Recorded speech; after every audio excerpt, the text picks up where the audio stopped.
پاکستان کی international monetary fund کے ساتھ ایک ایگریمنٹ تو موجود ہو گئی، لیکن سب سے بڑا سوال یہی ہے کہ کیا یہ ایگریمنٹ پاکستان کو بحرانوں سے نکالنے کے لیے کافی ہوگا۔ 12 جولائی کی توقع کی جا رہی ہے کہ بورڈ میٹنگ پر پروگرام جائے گا، جس کے نتیجے میں پاکستان کو ایک ارب ڈالر سے زائد کی پہلی قسط بھی مل جائے گی۔ باقی اگلے 9 ماہ کے عرصے میں کیئر ٹیکر سیٹ اپ بھی آئے گا اور نئی حکومت بھی آئے گی۔ اس دوران میں ایک ایسا پروسیس ہوگا جس میں ہم ڈیفالٹ والے خطرے سے نکل جائیں گے، تو روپے کو قدر استحکام مل جائے گا۔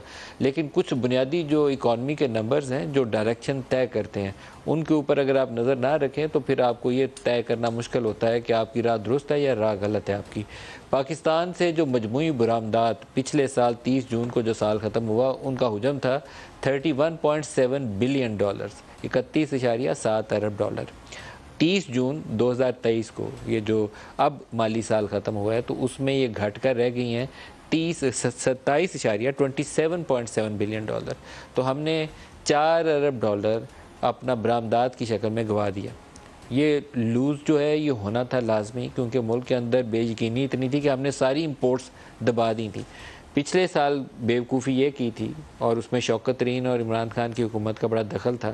اس وقت شوق یہ تھا کہ ہم نے گروتھ لینی ہے تو ایکسپینشنری موڈ میں جاؤ، کھلی امپورٹ آنے دو، کنسٹرکشن سیکٹر میں ساری بلیک منی پارک ہونے دو، کوئی پرواہ نہیں کی گئی نا۔ اس کا نتیجہ یہ ہوا کہ 80 ارب ڈالر کی ہم نے پاکستان سے امپورٹ کر لی پاکستان کے اندر، اور 31 ارب ڈالر کی برآمدات کی۔ اب یہ 50 ارب ڈالر کا جو گیپ تھا، اس نے پاکستان کی ناک سے لکیریں نکلوا دی ہیں۔ اس سال امپورٹ کمپریشن بھی ہوئی ہے۔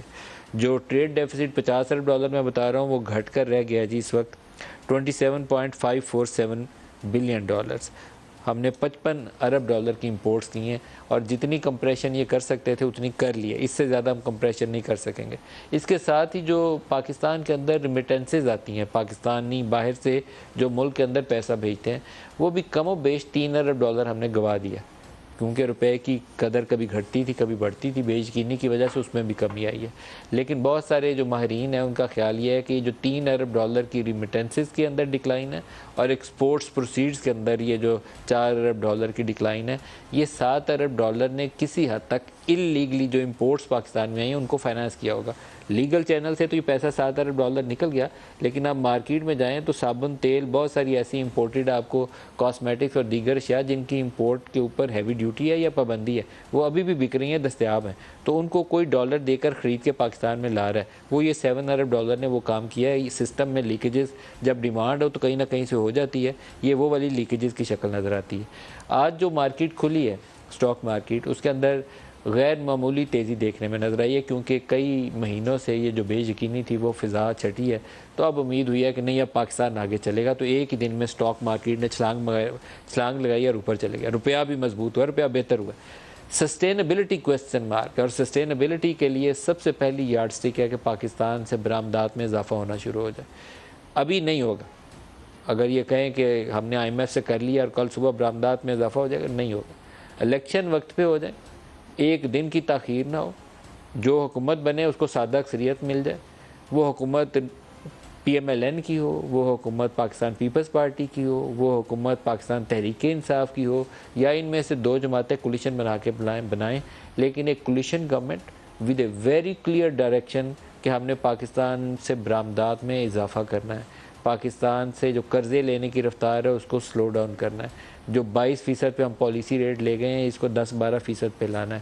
انفلیشن ریٹ کا جو بھی لیٹسٹ نمبر ہے وہ آج 29.4% ہے، جس کے اوپر حکومت ہو سکتا ہے کہ ابھی بیٹھی گئی مٹھائی کھا رہی ہو، پچھلے مہینے ہی 38% تھا، تو 9% کی اس میں کمی ہے۔ تو اس کو ہم نے کم کر کے 6-7% پہ لے کے جانا ہے، اور 5-6% کی منیمم گروتھ چاہیے۔ یہ سارا کچھ کرنے کے لیے جو نئی اب یہ سیاسی جماعتیں جو نئے الیکشن میں جائیں گی، ان کے مینیفیسٹوز میں پروگرام ہونے چاہیے۔ جو عمران خان آپ کو کہے کہ میں آپ کو 1 کروڑ نوکریاں دوں گا اور 50 لاکھ گھر دوں گا، تو ایسی کسی بھی فریب میں آپ نے نہیں آنا، آپ نے پوچھنا ہے آپ کے پاس پروگرام کی طرح۔ کوئی اگر آ کے اسحاق ڈار، کوئی آ کے پیپلز پارٹی سے نوید قمر یا کوئی اور آ کے آپ کو ایسے خواب دکھائے کہ ہم آئیں گے تو یہاں پر دودھ کی نہریں بہنا شروع ہو جائیں گی، تو پہلے پوچھیں کیسے، آپ کے پاس پروگرام کدھر ہے۔ اگر پروگرام ہے، آپ کے ٹریک ریکارڈ میں ایسی کوئی چیز کریڈٹ ہے تو پھر آ کے آپ ہمیں بتائیں. اس کے بغیر آ کے آپ کہیں گے کہ ہمارا تو روپیہ 200 روپے پہ آ جائے گا ڈالر کے مقابلے میں، آج 300 پہ ہے، تو پھر آپ اس اسحاق ڈار سے یہ سوال کریں کہ آپ نے یہ دعویٰ کیسے کیا تھا. کچھ ایسی چیز جو لوگ آپ کو خالی خواب دکھا کے ووٹ مانگنے آئے ان کو ووٹ مت دیجیے گا. ان سے پہلے پروگرام پوچھیں، مجبور کریں ان سیاستدانوں کو، ان حکومتوں کو کہ یہ وہ جو فنڈامنٹل ریفارمز چاہیے ان کے اوپر عمل پیرا ہوں. ہم پاکستان کو اس طریقے سے مرنے کے لیے نہیں چھوڑ سکتے. میں معذرت چاہتا ہوں یہ لفظ استعمال کر رہا ہوں. آدھا ملک ہم نے گوا دیا ہے اور اس کو ہم بھوکا ننگا کہتے تھے، وہ آج 50 ارب ڈالر کی برآمدات کر کے 50 ارب ڈالر کے ریزروز پہ بیٹھا ہوا ہے. ہم سے زیادہ ساؤتھ ایشیا کی فاسٹسٹ گروئنگ اکانومی ہے اس وقت بنگلہ دیش، اور ہماری روپے کی قدر اس وقت بنگلہ دیش سے بھی نیچے، افغان سے بھی نیچے، افغانستان سے بھی نیچے ہے. جہاں پچھلے 2 دہائیوں سے جنگ جاری تھی، ہم قدر میں روپے کی اس وقت اس سے بھی نیچے گرے ہوئے ہیں. تو کیا ہمارے لیے جاگنے کا، آنکھیں کھولنے کا موقع نہیں ہے کہ ہم جاگ جائیں؟ پچھلے 3 حکومتوں میں جو پاکستان کو فورن ایکسچینج کی مدد چاہیے تھی وہ پاکستان کے آرمی چیف لے کر دیتے رہے. یہ بہت ہی افسوسناک صورتحال ہے، خوشائند صورتحال نہیں ہے. یہ جب حکومت آئی عمران خان کی تو عمران خان سعودی عرب گئے تو وہاں سے ایک گھڑی کا تحفہ لے کے واپس آ گئے. انہوں نے کچھ نہیں دیا، 4 آنے کی کمٹمنٹ نہیں دی. خشگی کا واقعہ ہوا، یہاں سے D G I S I اور آرمی چیف دوبارہ گئے، انہوں نے انڈرسٹینڈنگ ڈیولپ کی. پھر دوبارہ عمران خان کا وزٹ کروایا گیا. سعودیز نے بھی مدد کی، قطر نے بھی کی، یو اے نے بھی کی، چائنا نے بھی کی، اور ساری ڈیلز فائنلائز کی. جی ایچ کیو نے 10 ارب ڈالر کا پیکج ملا. درمیان میں مسائل آئے، 2 دفعہ جنرل باجوہ نے انٹروین کیا، اور ابھی موجودہ حکومت کو یہ جو عرصہ گزرا ہے ان کا اپریل 2022 سے لے کر آج جولائی کی اس تاریخ تک جس طریقے سے بھی حکومت چلا کر یہاں تک پہنچے ہیں، اب یہ ریوائول آف IMF پروگرام ہو، سعودی اسسٹنس کی دوبارہ فراہمی ہو، یا چائنیز لون کا رول اوور ہو، دوبارہ آرمی چیف نے یہ رول اوور کروا کے دیے، دوبارہ سعودی سے پیسے لے کے دیے. ہمارے سیاستدانوں کی ساکھ ہے ہی نہیں ہے، اور جو تھوڑی بہت اتنی سی تھی وہ اسٹیبلشمنٹ کی اس اپروچ نے ختم کر دیا جس میں ان کو چور، ڈاکو یا پاکستان دشمن یا مودی کا یار قرار دیا جاتا ہے یا سیکورٹی رسک قرار دیا جاتا ہے. تو ہمیں پورا سٹرکچر اپنا سوچنے کی ضرورت ہے کہ سپریم کورٹ ایگزیکٹو کا کام کرنے کی کوشش نہ کرے، اسٹیبلشمنٹ جو ہے فائنانس منسٹری یا وزارت داخلہ یا فارن منسٹری چلانے کی کوشش نہ کرے، اور حکومت چلانے کا ہی کام کرے، وہ صرف اسٹیبلشمنٹ کی خوشنودی میں نہ مصروف رہے. آج وزیر اعظم نے جو آرمی چیف کے متعلق بیان دیا ہے کہ انہوں نے ان کی مدد سے ہمیں سعودی عرب سے پیسے ملے ہیں، یہ درست اور سچا بیان ہے. اس کے علاوہ سعودیز اب ہمیں پیسہ ہی نہیں دیتے. سنیے کیا کہا ہے انہوں نے. سعودی عرب سے $2 بلین کو لانے میں ہمارے سپہ سالار، ان کا کلیدی رول ہے، ان کا جنرل عاصم منیر صاحب کا، اور یو اے سے جو ہماری کمٹمنٹ انہوں نے کی تھی $1 بلین کی، اس میں بھی اپنا پیش رفت میں ان کا کلیدی رول ہے. چین نے جو ہماری مدد کی ہے، تقریباً $5 ارب کے جو رول اوورز ہوئے ہیں ساورن لونز کے اور کمرشل لونز کے، یہ ایک اپنی نوعیت کی تاریخ ہے.